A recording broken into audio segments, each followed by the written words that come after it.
First of all, how's the weather this morning in La Crosse? Is it pretty chilly? No, actually, it's seasonally warm. I think the last weekend was pretty warm, and now we are kind of getting back to normal. We are in the 40s right now. It will warm up to 50s. Sure. Yeah, we just had our our first freeze warning here in Boulder. And that's where I'm based out of right now is Boulder, Colorado. I work full time for Boulder County, which I'll get into in a second. But yeah, so this is Map the Xperience. I heard through Dr. Mishra that maybe some students and whatnot saw a couple signs out in the field in Hickson, maybe with our logo on it, and maybe just given the history that Map the Xperience has in La Crosse, that it's maybe a little bit more well known nowadays. But yeah, it was founded by Andrew Gaskin. And we'll kind of get into more of the formalities here in a second. But generally, I'm really excited to be here. And, I really take a lot of pride in coming from the UW Geography Department. I feel like it boosted me up to where I needed to be today. But I got connected with Map the Xperience back in 2017. And, basically, we're both excited to chat about maps this morning because there's nothing better to talk about, actually, on a Tuesday morning is maps. But yeah, Greg, how about you go right into it and then we'll move on from here. All right. Hey, Josh, are you going to move the slides or should I share my screen and move the slides as well? You could, or you could just give me a nod, whatever's Um, easiest. I'll just have you move it. So yeah, so I'm Greg, one of the co-founders of Map the Xperience, and actually Drew Gasson, he was the original founder. He moved to La Crosse around 2007. He just loved the area, and he had some ideas about making maps in the area, and then contacted me. I looked over some of his maps, gave him some opinions, and yeah, he was really excited. He had the name ready. He had Map the Xperience. He already came up with the logo. I helped him with a few maps. We started with a driftless region map. We did some bike maps. We did some river maps in Kickapoo and Wisconsin. And then we started to gain momentum. And then in 2017, we decided to incorporate. So Drew, he's got some map background as well. He was a GIS tech at a local reserve base around La Crosse. And he had prior stints in Afghanistan making maps for his division. And before that, he was a cartographer at a commercial real estate agency in Texas. And then before that, I met him in the San Francisco Bay Area. And then before that, he graduated from Hawaii, I think in some sort of GIS degree. So anyways, my background, I was born and raised in California. Right now, I'm in the San Francisco Bay Area, and I graduated from Cal State Long Beach with a industrial design degree. So I worked as a product designer for about 5 years, but I've always loved maps as a kid, and I'm like my whole bio. I used to go to my relative's house and look at their old maps and just study them. In my brief product design career, I did this for about 5 or 6 years. I worked on, so after I graduated from Long Beach State, I got a job up in Silicon Valley because that's where all the hot jobs were at the time and still is. But so I did some product designs for clients like Nike and Hewlett Packard, and did some toy designs, bottle designs, some cars, some scuba gear, and that was all great. But then I wanted to give mapping a try, so I got a job at my first mapping company called Barclay Maps, and it was a little difficult because I didn't have any prior map experience, but I went to a couple other places and I got rejected, and then I found this Barclay Maps place, and at that time they're still creating maps the old-fashioned way. They had these large scribers and they would scribe the film, and I just told the the boss there. I said, I can just go in and digitize it all, and you don't have to pay for this warehouse space. So he liked that idea. So unfortunately, he laid off those old guys, and we got the company into the modern era. So the top left map, that's a center line map. That's kind of like, that's how I started. I started digitizing maps like that. Later on, we started getting into GIS, and we hired a GIS team, and then we started digitizing parcels. Back then, parcels were not free. You actually had to pay for them. So that was kind of our business model. We would build parcels, and so then I started working with, back then it was ArcView, but pre-ArcGIS, and digitizing parcels. And then I discovered Map Publisher. Since I was really proficient at Illustrator, I was able to import those parcels into our maps. So then we started making maps for the real estate industry. So we would plot our parcel lines, import fault zones, flood zones, and landslide zones, and we would make atlases also. Also, we would make commercial real estate maps. So we would have these brochures. That's the next slide, Josh. These 3-page foldouts, and the building areas are color coded. As dependent on the office space, retail, industrial, things like that. And after that, actually, that's where I met Drew. I hired Drew, so I trained him with Illustrator and Map Publisher. And then so we worked together for a few years. He eventually left, and then Barkley Maps eventually folded. So I was on my own for a while, and on my own, I started working on custom projects, and had a lot of great clients. One of my big clients was this motorcycle touring map company. And they did a lot of these motorcycle rides all over the country. And I loved it because it's almost like I'm taking vacation. I'm visiting all these different spots. And they're like, it's rural America. It's just different. And this map that you see here, it's called the Great Motorcycle Rides of Southern Wisconsin. So yeah, it's basically in your backyard. So if you look at the upper left, there's the number 1, there's a orange route. That's the motorcycle ride that these enthusiasts like in that area. I think it goes from La Crosse up to Eau Claire, I don't know if that's right, and then and loops around. So I did probably a series of probably 50 to 80 maps. And I was working with them for a while until about around 2015, when Map the Xperience got so busy. I just had to say I didn't have time for that, so I moved on. So what's the next slide? Yeah. Oh, so anyway, That's me. That's me. So yeah, and then shortly after that, I had a chance to meet Greg and Drew and Dan, which we'll kind of get into a little bit more of the background of the team here in the next slides. But I saw a job posting. I think it came out of the UWL Geography Department listserv, which is a great listserv if you guys aren't on that, looking for GIS jobs.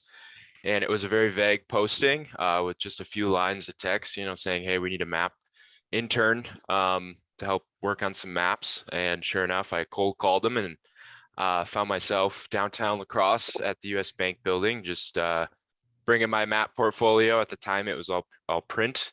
And that wasn't that long ago, by the way, 2017. So yeah, I mean, they liked me. I remember Greg looking at my maps and kind of shaking his head. So whether or not he thought I had the skills then, but I think, I'm working towards getting my skills up today. But anyway, so yeah, I was born and raised in Wisconsin. and I found myself at UWL. I'm originally from Sheboygan, if that rings a bell to anyone. So it's a good spot over on Lake Michigan. But I graduated UWL in 2017 with the geography major, the GIS emphasis, and the environmental studies minor. And I'm not going to go into like my whole resume. I have some of my contact info at the end of this with my map portfolio and whatnot. And I'm figured towards the end, we could also maybe chat more about what that job outlook looks like if that's interesting to you guys. But I have a couple pictures here from my previous role at USAID, which was the United States Agency for International Development. And that job was based in Washington, D.C., which was pretty wild to live and work in DC. But it was really a cool opportunity to hone in on my cartography skills. Few pictures here are of Africa, mainly. That was my area of operation for about 3 years. And I made maps for South and West Africa. And you guys can probably recall this, but on the map quizzes, I'm not sure if those are still around in the geography program. I always remember really stumbling on Africa. There's I think there's 56 countries. But nowadays I'm way better at knowing that. But, basically we would get a request, whether it was a cyclone or it was a drought or, hey, we're bringing food to this part, water here. So someone would be needing a graphic. We'd send that out via email, or in some cases on the far right, you'll notice, I don't know if you guys remember that port explosion a couple years ago in Beirut in Lebanon, big grain silo or whatever holding fertilizer blew up. Pretty crazy. But they wanted to make a couple maps and that got posted to their blog, which was really cool. Lots of viewers on that. Social media was pretty neat to get maps out to that, 70,000 followers or more. And then in the top right, one day I found myself in a Zoom meeting with the president. It was pre-recorded, obviously, but he was talking to our organization, which was very awesome. And then in the top right, you'll notice a blurry map, but I got an email and it was saying, you guys are famous, and I didn't understand. But then I realized it's a map of Ukraine, and President Biden was given a conference, and our map was in the background of that conference in the photo. So that was a really cool opportunity to do work, that is seemingly obscure and ambiguous to other normal people, but then to see your map go up to the top tiers of folks that are viewing it is a pretty awesome experience. So that job was really fulfilling. Unfortunately, they wanted me to go back to DC at the end of remote work, and that didn't work out. So I'm currently working for Boulder County Public Works, and I'm a GIS specialist here, and I've been here since about June, working for the county. So much different experience, a lot less pictures, a lot less discussion about that. It's very, local government. And again, if you guys are curious about that, we can go into that more. But yeah, I met Greg, and from here in 2017, it's been a really cool experience to have a part-time gig that is doing something that I really love, and that's making maps, especially outdoor maps. And that's kind of where we jump into Map the Xperience. And Greg, I don't know if you want to chime in. Sure. So this is our team. Under the circle under the M, the grayish, the old guy there, that's Dan Bryant. He's our sales, our marketing, pretty much everything guy. He's also ex fishing guide, and he's an avid fisher and hunter. On the bottom circle, the guy with the fish, that's Steve. He's sales, and also I think he still is a fishing guide. The upper right, that's Drew Gaskin, and then the far corner, that's Joshy. And so we're all remote, and also we have some sales guys in Montana and Wyoming, and so we all work remote. The only time we could really meet is at these conferences. So unfortunately, they haven't had conferences since pre-COVID, so we haven't met in a while. But we do chat often. some of the work that we do, well, since these guys are fishing experts, that's kind of our thing. So we specialize in fishing maps. So we've done about like 50 or 70 fishing maps. Also, we've done, we do a lot of, okay, next slide. There we go. And lately we've been doing more trail maps. This is a trail map of Yellowstone Park. We do a lot of, we do national park maps. We do like the majors, like the Yosemite's, Yellowstones, but we also do obscure ones, like this one down here in the corner. That's Theodore Roosevelt National Park. I've never heard of it before I did it, but that's why I love this job, because you learn about these things. You know, we've also done maps of Kenai Fjords National Park in Alaska and Wind Cave in the Dakotas. Also, we do signage, and like the Hickson signage, we do signage elsewhere too. And this sign here, this is in Colorado along the White River. So there's along the White River for about 100 miles, we have about 9 of these kiosks with different maps that you could download for free. And in each section, they'll let you know where the fishing access points are and where the private and public lands are. And these files also, we could download them onto gaiters or bandanas.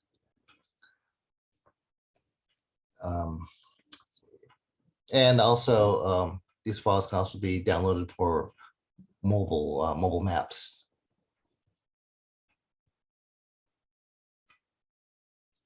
And So Nady, yeah, are you guys familiar with Avenza in class at all, or at least with publisher, obviously, but then the mobile? I use it for mountain biking in Hickson. So Nice. download the PDF and it reads the GPS automatically, shows my position. So I'm not sure about my students, but yeah, you can probably talk about that a little bit. Sure.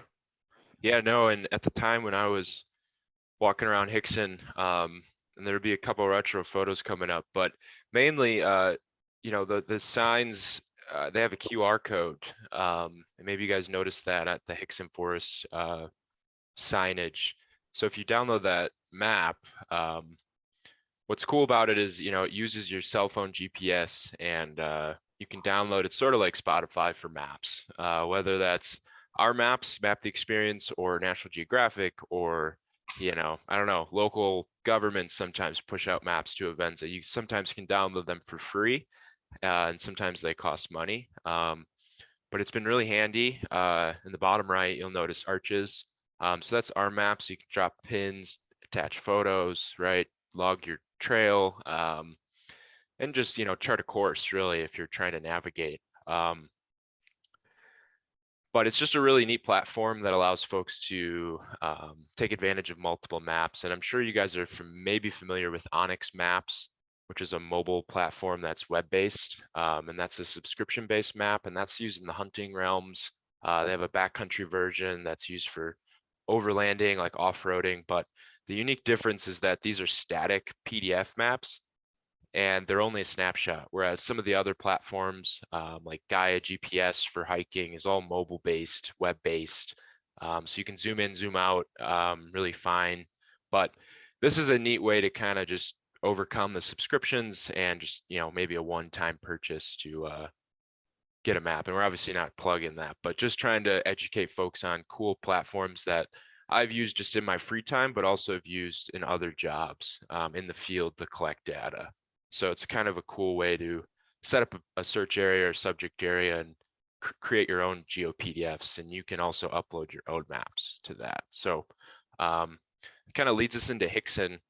And when I was in school, you know, there really wasn't that much signage in the top left. That was about as good as it got. And so it had these vague sort of, you know, kiosks like ABCD or 1, 2, 3 or whatever it was, but the numbers didn't line up and the directions didn't quite like add up. And it's so funny because this book I found, 50 Hikes in Wisconsin, they talk about the Bicentennial Trail in Hickson. It's a pretty famous trail, but you'll notice in the underline in red, things get less reliable later on. So they're critical of our map descriptions, depictions on the ground, and kind of even called us out for being a little confusing. So you could tell back then there was a need to just update and just reinvigorate some of the signage. So even back farther, there's a wooden sign. So that, coming to a digital map age, that's kind of very stark in contrast. But the city of La Crosse was pretty involved with this project, and that picture in the middle with the wood walls, that's actually at UWL at a career fair, I believe, or it was a map showcase.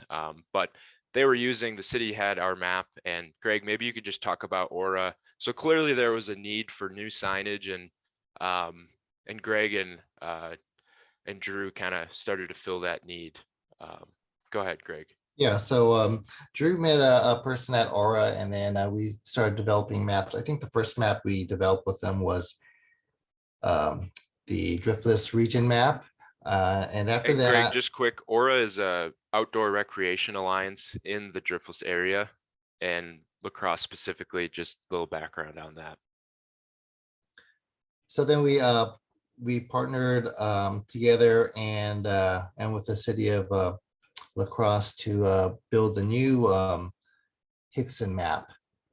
Except at first they really weren't that interested in redoing their map. So actually Drew and I, we basically did it just for free, just volunteered. We created the map. We even walked the trails and GPS the trails. And when we had the finished product, we showed the city, and then they loved it. They said, yeah, we'll adopt that sign. And so we printed out a sign for them. And we even had to help put it up too. Well, Josh did. I was out here in California watching. But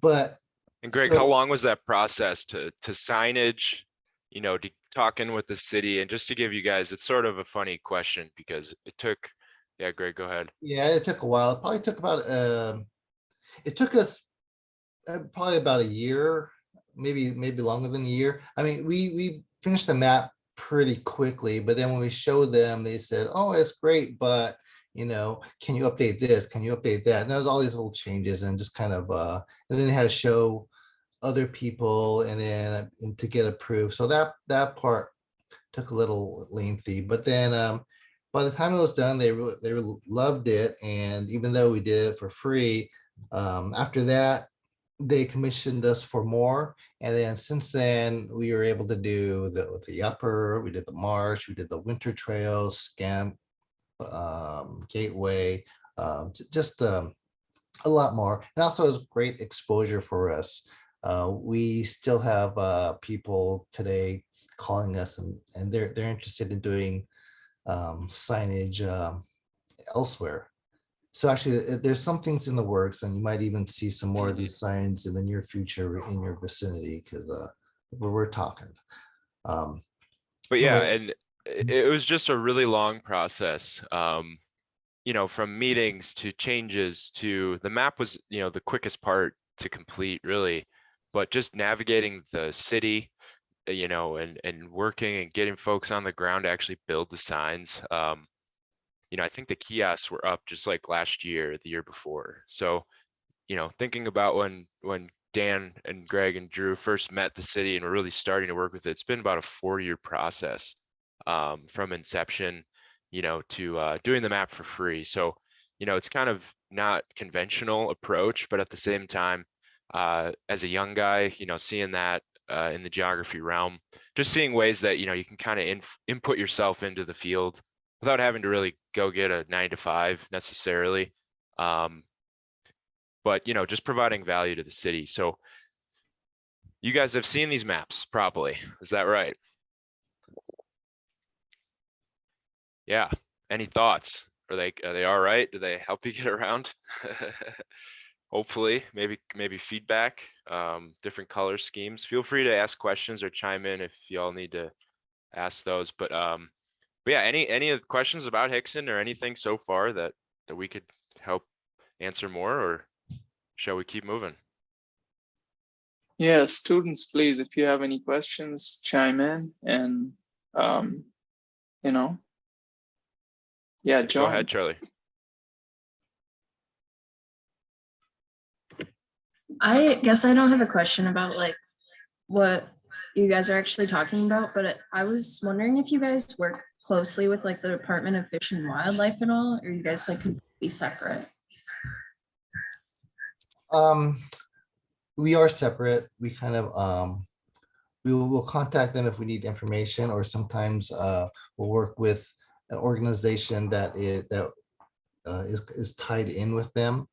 But we do collaborate when we're doing a joint project. We're kind of on our own, and we're private companies, so we're trying to just trying to get business and try to do what we can to survive.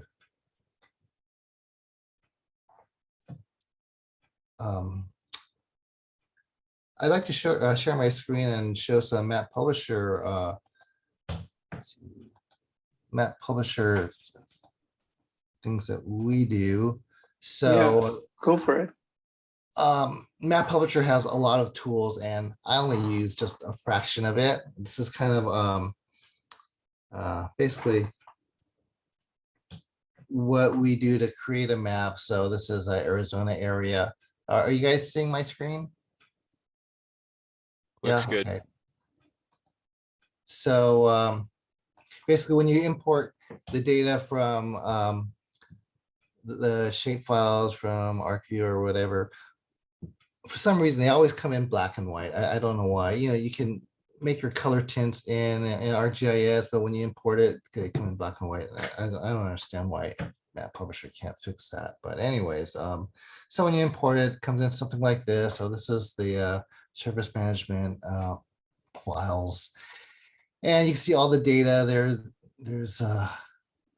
They're all different polygons, but they're all, they're different labels, and we want to tint them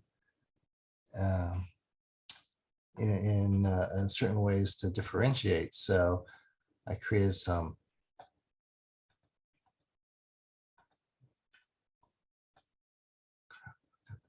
right here. I'm sorry. Where did it go? Okay, oh, here it is.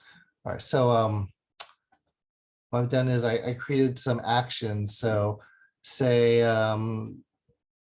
this zone that I just imported, the Indian lands, I want to tint a certain color. So you could just click on this and then go to my swatches. I've got one that says Indian lands, bam, and then state. This is my state color, state land. I only have a couple of them. Oh, this one's state land, actually.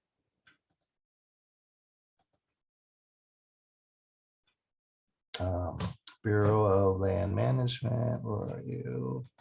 Click on that. So it's pretty quick. Also, and it's kind of bright. So what I tend to do is I put a shade over it to tone it down. And also the hill shade, we put a hill shade over it. I'll turn the shade off.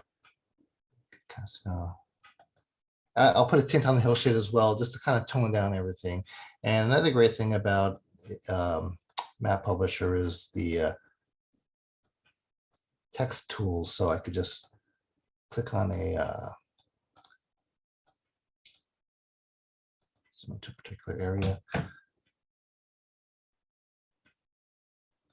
So I could just pull out text like this. Let me zoom in a little bit more. So this will give me the street text.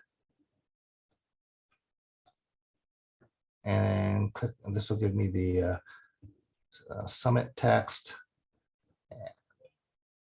Oops, for some reason that didn't work.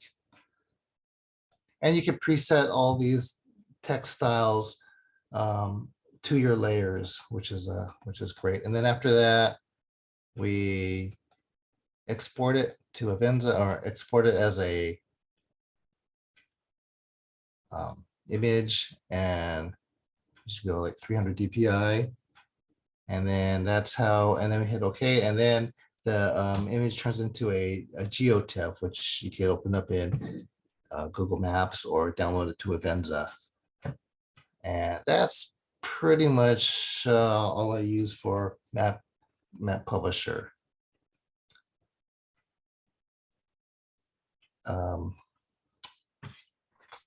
Yeah, but so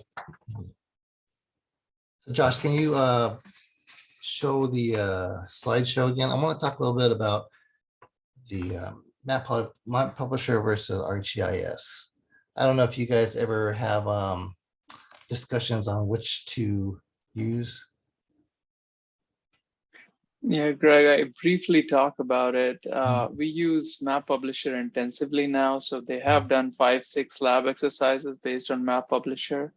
And in the last 4 weeks of the semester, they'll be doing a final project, what we call it, designing something from scratch. So most of these students have good knowledge of Map Publisher, and the 200 level class that they take, they design maps with Arc, and the way I explain it to them is Arc is a modeling environment, whereas Map Publisher and Illustrator is a design environment. Dr. Mishra, there's some folks at Esri would argue that Arc Pro is the one-stop shop. At least that's just what I've been told, and sort of is the idea behind ArcGIS Pro is to kind of make it a little more challenging to get to Adobe, but also they're trying to tout their design capabilities. So I agree with you, Doctor, and I think that Illustrator is still king in that department. And Greg would obviously probably agree with that too, but yeah, Greg, before you jump into Publisher, I'll just say that I don't know if you guys have heard of ArcGIS or Adobe Creative Cloud for ArcGIS. It's an extension that allows you to export AIX files that are used in Illustrator. So instead of bringing in geolocated data or geospatial data into Illustrator and Map Publisher, you can export from ArcGIS Pro directly to Illustrator and just perform static map updates. And the maps you saw in my previous slide about my background, those were done using ArcGIS maps for Adobe Creative Cloud. And that's a free extension. And that just allows you to, in Arc Map, you could export to AI. And nowadays, you have to export to AIX, just hence the harder to get to Illustrator. So once you get that extension, you can bring in maps to Adobe Illustrator. But there's also benefits and drawbacks to that, Greg, and we kind of discovered some of that in our own workflow. And maybe you could speak to some of those quickly. Right. Yeah. The problem with that, I mean, it's a good solution if you're using ArcGIS, but on the consumer end, to make something that looks nice, you need that control. That's why I like Illustrator and Map Publisher. One of the drawbacks with that is, so we tested it, and the file that comes in one layer, so you can't bring layers up and down. You can't change. It's really hard to edit, and the output is not. There's no coordinate system behind it. One of the things we run into with on the consumer end is we'll make a map, we'll put certain layers on it, and the client will say, I like this, but they always have different constraints. Some want it on a poster, some want a map, some will want a large window decal, and they would always want to add or take off different layers. And so just having the flexibility with Map Publisher and Illustrator to add and remove and hide is just really powerful. And then it retains that whole coordinate system, so we could upload it to two events and make a mobile map out of it. So the slides that you see here, the middle slide is that is That's the Esri based map. yeah, that has So the those are background. standard out the box in Pro, but is a snapshot like Greg is saying, and is looking very pixelated. Yeah, but it's great. It's great detail. I mean, you just download it and then, I mean, you just, click that button and then you get hillshade, you get contours, you get the features, and you get the labels. And so all we did on that is just add a few points. And the slide next to it, that's one that we made. So I had Josh make the hillshade and the contours, and he gave me some shape files and we put it together to make that. So it was a lot more work, but the clarity is more readable. A lot more control, having your own data files. Yeah. And we still have this debate. We even had this debate just like 2 months ago. What should we use? ArcGIS or Map Publisher for this project. And just to clear up the background, so I'm doing a lot more of the GIS stuff, a lot more of the shapefile management, a lot more of the data creation, as far as just from a GIS perspective. And then, I'll package that up and pass it on to Greg, and Greg will perform a lot of the cartographic approach. We may, if he has a question or has thoughts or wants to get some maps on me, we might talk about that. But mainly I'm just fulfilling, like you mentioned, I'm going on to the USGS national map, downloading DEMs, mosaicing them, creating the entire Arizona statewide DEM, and then generating hillshade, and then we're even jumping into QGIS because we don't have the spatial analyst extension, and so we can't create contours just with the tool. You can create a raster contour file, but that's just not helpful because we like to interact with those individual vector lines. So I had to use QGIS to generate contours, and just will note that QGIS has been a great workaround for bugs in Pro, and just in my professional work history, and even at Map the Xperience, again, professional work history, but even my personal time. So that's all. We didn't really talk about QGIS much, but sometimes the functionality is really easy to use and generates the same result if you just Google the tool and how to use it. So pretty easy to use. But So this is these are our hunting maps. So the one on the left, that's our previous hunting maps, and that was outputted out of GIS Pro, and it was really quick. We were able to spit out the whole states in a matter of like a few days. But right now we are updating them, and we're creating them through Map Publisher. That's on the right. And it's taking a lot more time. It's taking weeks instead of days, but it's a lot cleaner. So these maps are static. So when you update it when you upload it to your phone, it'll show your location, but it's basically you're just basically looking at this map. So it gets pixelated as you zoom in. So if you look at the next slide, there's a better example of that. So on the left, this is our previous map. This guy did detail from the data that we're using for the free data, but when you zoom into the max level, it's really blurry, and we've been getting a lot of complaints about it. But then it's done in our GIS Pro, and we really can't change anything because the background is the background. So now we're starting to build it ourselves, and so if you look at the zoom level max on the right side, it's a lot crisper. So we have a lot of work ahead of us. We've got about 20 states to do. We're still working on our first state, and it's taking a long time. But one thing we have to consider is, does the time outweigh the benefits? And in the beginning, it didn't, but now we discovered we are sort of a niche company, so it's better just to have better quality products. And so Josh, yeah, you can talk about the skills. Yeah, and obviously, you guys have been taught some of these, probably most of them by now, if not all of them, in some capacity.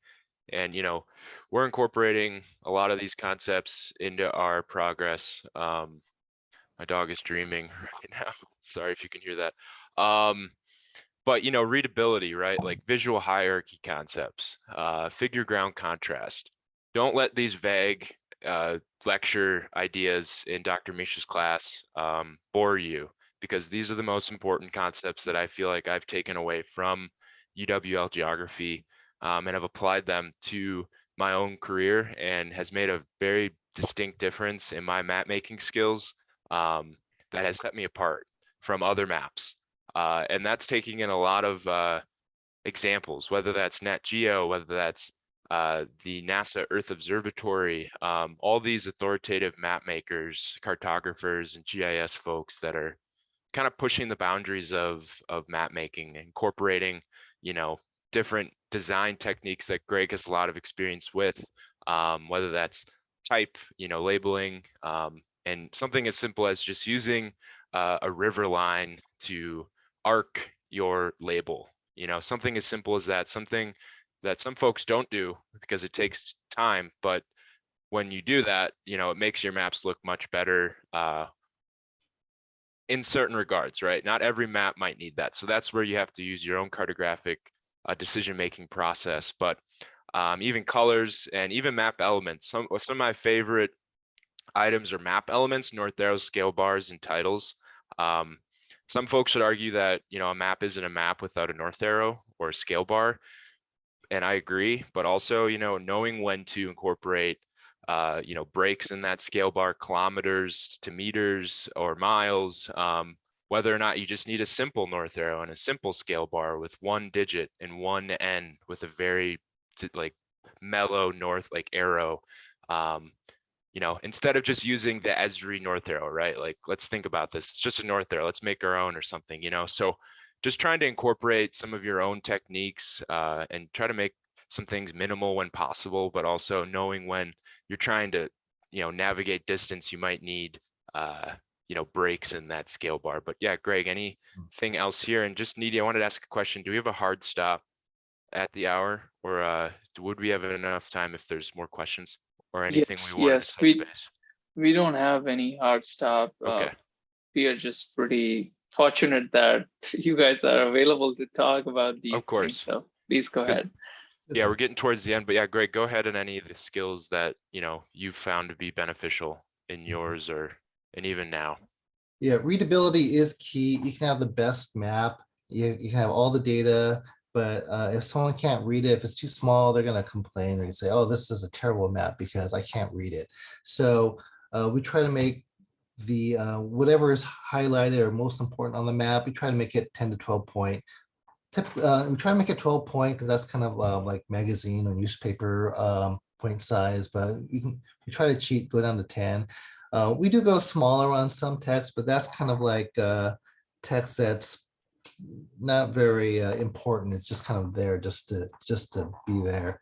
And also try to use the same fonts, bold for the things that you want to highlight, and maybe the same font but in a lighter shade or thinner, just for other things, just so it won't be so confusing on the eyes. Also color too, color on text. It's good for what you want to highlight, but when you have too much, it's just really distracting. But personally, I like to use like an italicized type, or like a cursive type for the hydrology layers, just because it's kind of like a tie into the old cartography maps. But everything else is pretty much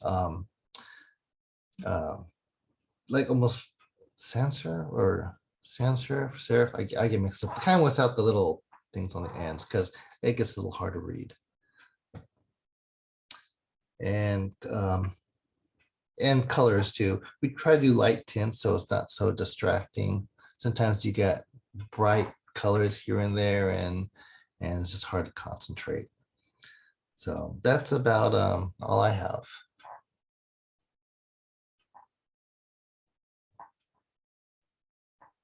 Great.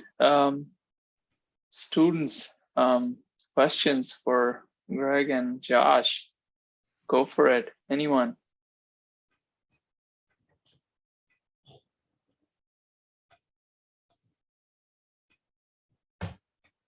I have a question for Josh specifically, I guess. Shoot. How do you balance like working both with the county and remote work? And I guess like what's your goal? Like which is better for like your lifestyle, I guess? Yeah, that's a great question. You know, Boulder's really expensive. One of the more expensive areas in the country, but it is very cool lifestyle wise. So the county's a really great, stable job. Local governments tend to be stable when there is enough sort of budget. Lacrosse, on the other hand, you know, I was being offered to be an unpaid intern at the city as a student, and that just didn't work for me. You know, it would have been great experience to work for the city of Lacrosse, but just not really was going to pay the bills. And I'm a student who needed to work at that time. So, you know, getting paid internships was huge, but that kind of opened the door for the professional career. But the balance, it's not too bad. You know, I work remote Monday, Wednesday, Friday. Today I'm at home just because of this morning, but you know, so that's really nice. I'd only have to go into the office Tuesday, Thursday, is nice. So that makes it easier to balance, you know, working with Greg in my off time. But even so, you know, the goal would be to, you know, just afford life, to be honest and really frank, you know, because it's just, and just doing something that I love. That's always been the goal, is to be in GIS, and, you know, working a GIS job. So that's kind of just what I've tried to do, and that's what I've done. And, you know, Denver's really cool because there's lots of GIS jobs, but also Wisconsin has a decent amount of jobs, and, you know, Madison, Milwaukee, right? So it kind of depends, really. If you like remote, you know, there's lots more jobs popping up nowadays, but I don't know if that answers your question. So it's definitely, you know, it's more fun because it's stuff that I like to do. So if it's not working retail, which I did last summer or last winter, but so, you know, it's just one of those things that I like to be doing stuff in my hobbies or interests, and that has seemed to be a good method towards, you know, financially just being good, but also just doing stuff that I like to do. Excellent. Somebody else? So I have a question. You kind of answered it about where you get your data from. You said you go on USGS and you, for like Hickson, you actually went and walked the trails, but how do you deal with not having exactly the right, like if somebody wants a certain map, but you don't have the data, do you often find yourself going out and, you know, walking the trails to figure out where you should map them?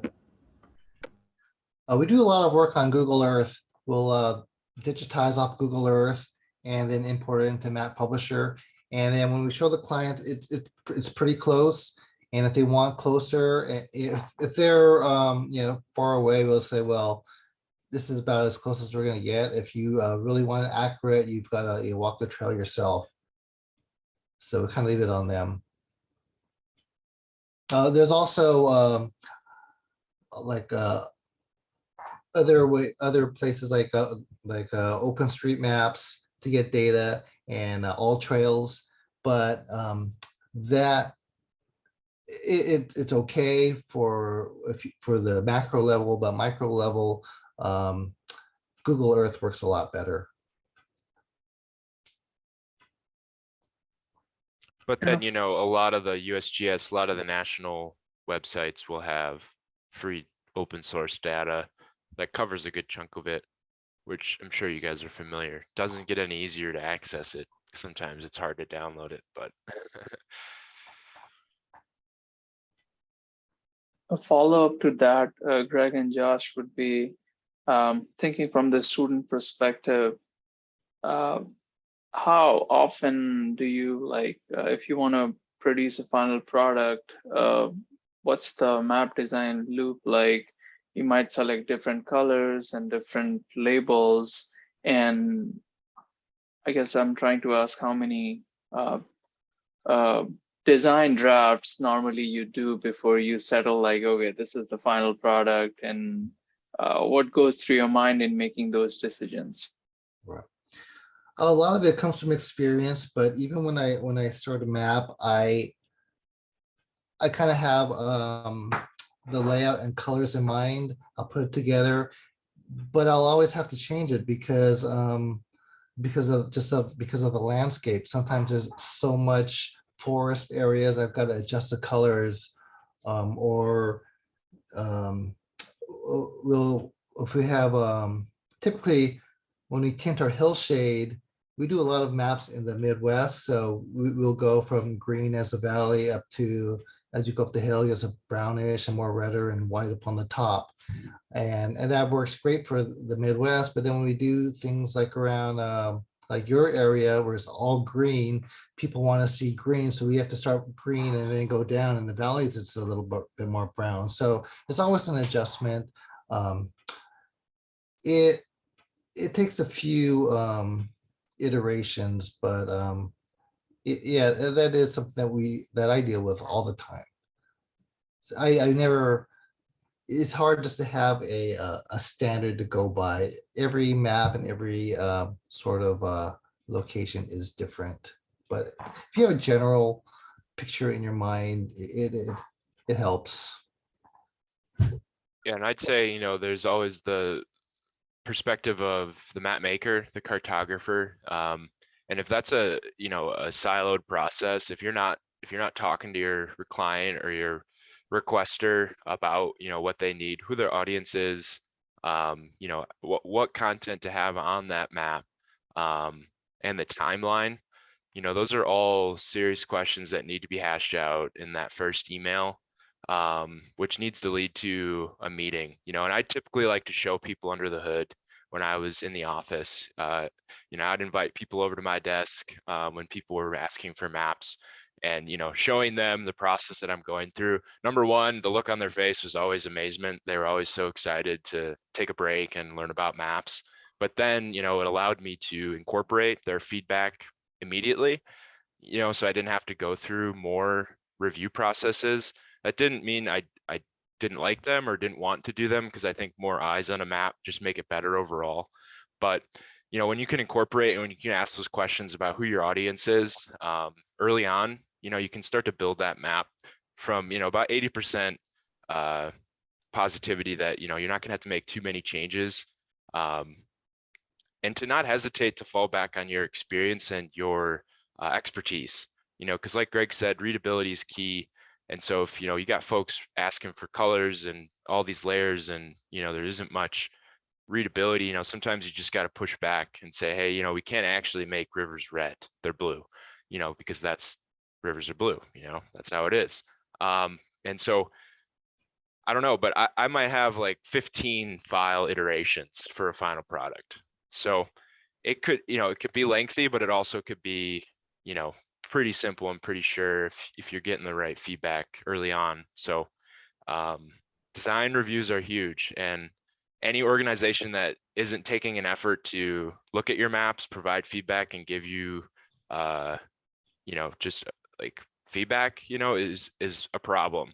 And I've seen that in my career where, you know, managers don't necessarily care, or, you know, so I've always just made an effort to, whether that's going to a colleague or going to, like I said, that requester, and just trying to get as many eyes, and even being, you know, forward with, hey, we need to have more reviews, or, you know, just need to look at these maps and be sure that they're good, because I'm just really about that. You know, your work is your work, and you know, that's what you are. So you might as well make it really good if you can.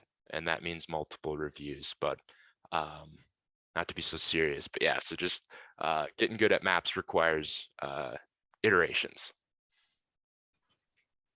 That answers my question. More questions, folks?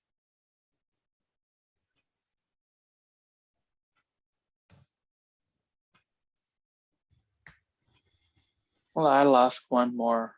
So many of our students will be kind of trying to hit the job market. Do you have some suggestions for them, do's and don'ts? How do they approach, job hunting, or if they want to go for grad school? Yeah, I mean, the grad school thing is important. I've battled with it. I just have my undergrad. Depending on the industry you want to go into, if you need certain certifications, if you're trying to be in a lab, do sampling, I found that graduate degree might be beneficial for that sort of profession. Got a buddy who's a hydrogeologist, just finished up at Illinois State, seeing a lot of value in return with that master's degree. So it really depends on the industry you're trying to go into. If that's super science, you might need that master's. But if you're trying to be a GIS specialist, if you're trying to be a cartographer, you can kind of get into the market without a master's. But that could limit you in salary in the future if you don't have a master's, I found. But sometimes can be negated with job experience, which I kind of had a lot of coming out of school. But Indeed is probably the magic. GIS specialist or whatever. GIS is a field of study, but then I know biologists who are using GIS part-time, and interacting with that. So if you're trying to do GIS, search that on Indeed, whatever city. I think there's a remote option now, but I'd say that's the biggest first step in trying to get an idea about where you want to be, whether that's close to family or if you're trying to explore. Don't feel shy to apply to somewhere in Colorado, somewhere in Cali, somewhere in Washington, even on the East Coast. There's lots of jobs in DC area if you're trying to do government stuff, but and even Greg did a lot of private stuff. So Greg, maybe you could talk about the private realm a little more, but Indeed's a great shop for that. Yeah, I haven't looked for a job in a while. Um, so yeah, my recommendations might be outdated, but I know real estate market or commercial real estate, they're always looking for maps. And a lot of location-based tech companies are looking for GIS specialists or people with that skill set. Other than that, I'm really not sure. You might sometimes you can approach a company that is not interested and kind of convince them that, hey, look, you do need me because this and that. That's what I did with the first company I worked with. But that was back then. As far as GIS now, I'm other than what Josh said, I'm really not sure. Do you guys have any international clients? And yeah, I was just wondering if you share your experience about maybe a quick cartography project that you map design project that you did, and something that took a lot of time and a lot of effort, and what did you learn from those projects? Well, project I'm working on right now, I'm trying to redo this Arizona hunting map. That's taking a lot of time and it's getting a little frustrating. But it's getting faster after you do it, because there's something like 200 little zones. So I'm almost making like 200 maps of Arizona. And after about a few of them, I'm starting to get the workflow down. I start to automate things. I start to, like I showed in the demo, you can just import a file and then colorize it a certain way, and the text the same way. So I'm starting to do a little bit more of that, but it's still, what comes down to it, it's still some tedious work. But sometimes I just like when there's a lot of text I have to manipulate, I almost kind of make it like a game. Like I'm attacking one corner, then I attack another corner, and I'm gonna surround them, and then attack the middle. So kind of make sort of fun out of it a little bit. It takes some of the monotony out of the job. Wow. Yes, I'm asking all the questions. Anybody have questions for Greg or Josh? Do you have Yeah. mostly juniors? Or sorry, go ahead. Yeah, so you guys both brought up hunting maps. What kind of makes your maps different or better than, say, Onyx? Price.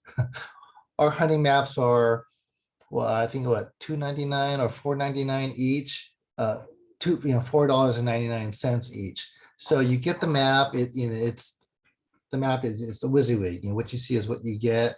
You're able to the map will move around to where you're at. You can drop points and all that, and it works offline. Onyx maps, that's something like what $100 a month or something like that, or it's really expensive. So I know Dan Bryant, he's our hunting expert. He's got them both. He uses our maps and he uses Onyx also, but it is expensive. And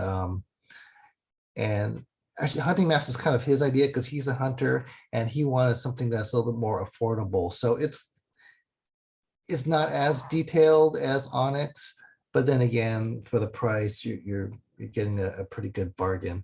And also some of these other hunting maps, they don't. You need internet connectivity to refresh and redraw. So that's why we've been having some pretty good success with our hunting line. Great. To answer your question, Josh, there are 17 students in this class, and at least 5 of them are seniors. And I think this is a very great class. I'm seeing some very good map design product even in the lab phase, and I'm kind of excited to see what student design as their final project. Although I wish there was a little bit more time, but we have about only 3 weeks from downloading all the data from maybe Natural Earth and then design something and do some 1 or 2 quick map design loops before the maps are printed out as a poster. And I think on December 8th is when, or December 9th is a Friday when they present those maps in the GIS mapping competition. We do it every fall semester here.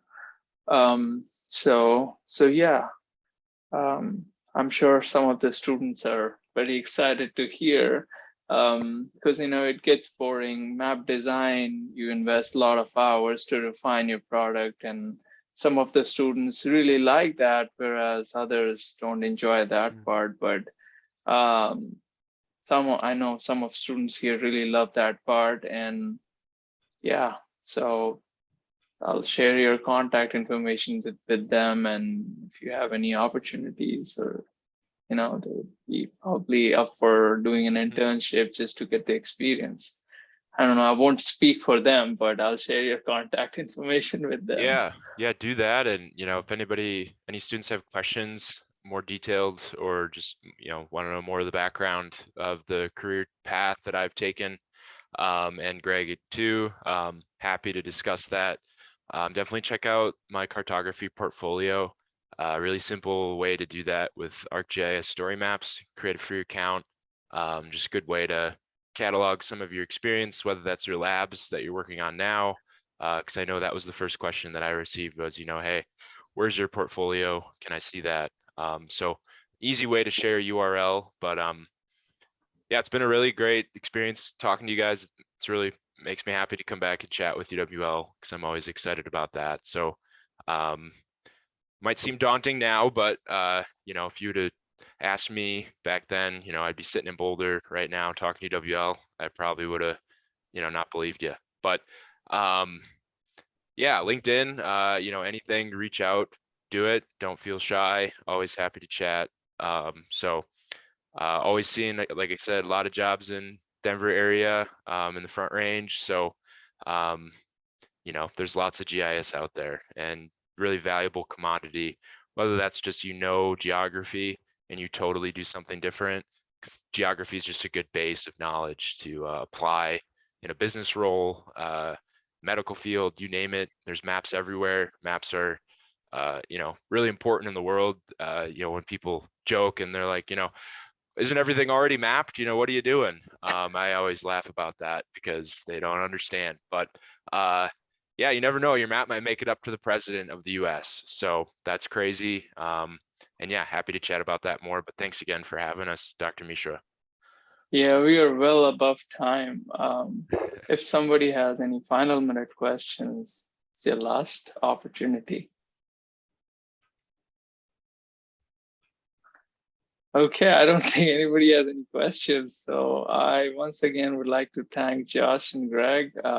Very appreciate your time, and the quality of presentation discussion was excellent. And the people who could not attend this, I know in communities, people are in office and they mountain bike with me, and I would share this video with them so they know Map the Experience. Thanks a lot, and all of you have a good day. Thank you. Great. Thank you. See you guys. Yeah, bye. Bye.